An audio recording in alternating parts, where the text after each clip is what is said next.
আমার মতন বাচ্চা থাকা মাদের এটা একটা বড় টেনশন। আগের দিন রাতের থেকে টেনশন হয়ে যায় ছেলেকে পরের দিন কী দিব টিফিনে। তো টিফিন দিব ভাবতে ভাবতে একটা টিফিন আজকে দিলাম, তো রেসিপিটা তোমাদের সাথে শেয়ার করি, ভাবলাম তোমাদেরও হেল্প হবে। দেখো, ফার্স্টে আমি এখানে আলুটাকে সেদ্ধ করে নিয়েছি। তো আলুটাকে সেদ্ধ করে এখানে একটু জিরার গুঁড়ো, তোমরা যারা অনিয়ন দাও ওটা অনিয়ন দিবে। আমি অ্যাকচুয়ালি অনিয়নটা দিই না স্কুল ব্যাগে, টোটালি ভেজ। ওর মানে যেগুলো টিফিন দিই আমি টোটালি ভেজ রান্না করে দিই। আলু সিদ্ধতে ধনিয়া পাতাও দিতে পারো, আমি দিইনি। আর এগুলো দিয়ে আমি জাস্ট নুন আর জিরার গুঁড়োটা দিয়ে আলু সিদ্ধটা মিক্স করেছি। তারপর আমি নেক্সট স্টেপে যাব। এখন আলুটা এরকম একটা রুটি বানিয়েছি আমি। তো রুটিটা আটা দিয়ে বানাই আমি, যেহেতু তো বাচ্চা খাবে, তো ময়দা দিয়ে না বানানোটা ভালো। আটা দিয়ে এরকম বানিয়ে সুন্দর করে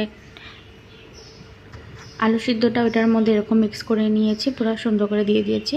দেওয়ার পর এরকম রোল করে এরকম চাকু দিয়ে এরকম কাট করে নিয়েছি। সুন্দর করে কাট করার পরে হাত দিয়ে এরকম একটু প্রেস করে দিব, জিনিসটা গোল একটা শেপ হয়ে গেল। প্রেস করার পরে দেখো আমি কী সুন্দর করে করছি, দেখতেও সুন্দর লাগে, বাচ্চাদের খেতেও ভালোভাবে। ওরা যেহেতু ছোটো ছোটো, এত বড় পরোটা একটা দিলে ওরা অসুবিধাও পেতে পারে খেতে, তাই এরকম আমি ছোটো ছোটো করে বানিয়ে দিয়েছি। তারপরে আমি একটা প্যানে একটু তেল দিয়েছি, একটু রিফাইন অয়েল দিয়েছি হালকা। তারপরে এখানে এই পরোটাগুলোকে দিয়ে দিলাম। সুন্দর করে দেওয়ার পরে এপিট ওপিট ভাজবো, যেভাবে পরোটা ভাজে সিম্পল ওরকমভাবে মিক্স করলাম, মানে ভাজলাম। ভাজার পরে তারপরে দেখো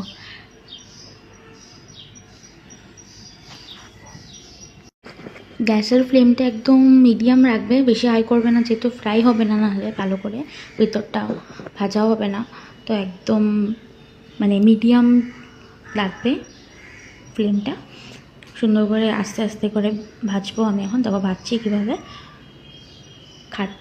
খেয়েও টেস্টি পাবে, তারপরে আবার পেটও ভরবে, হেলদি খাবার যেহেতু।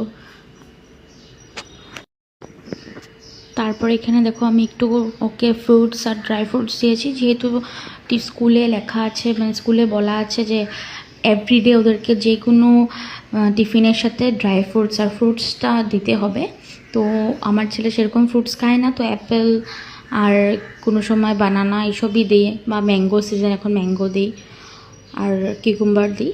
তো এইসবই দিই ফ্রুটস, আর ড্রাই ফ্রুটসও সেরকম কিছু খায় না। এখানে দেখো আমার টিফিন কমপ্লিট। এরকমভাবে তোমরা তোমাদের বাচ্চাকে টিফিন দিতে পারো। ভালো লাগলে আমাকে কমেন্টে জানাবে। ঠিক আছে, বাই বাই, দেখা হচ্ছে নেক্সট ভিডিওতে।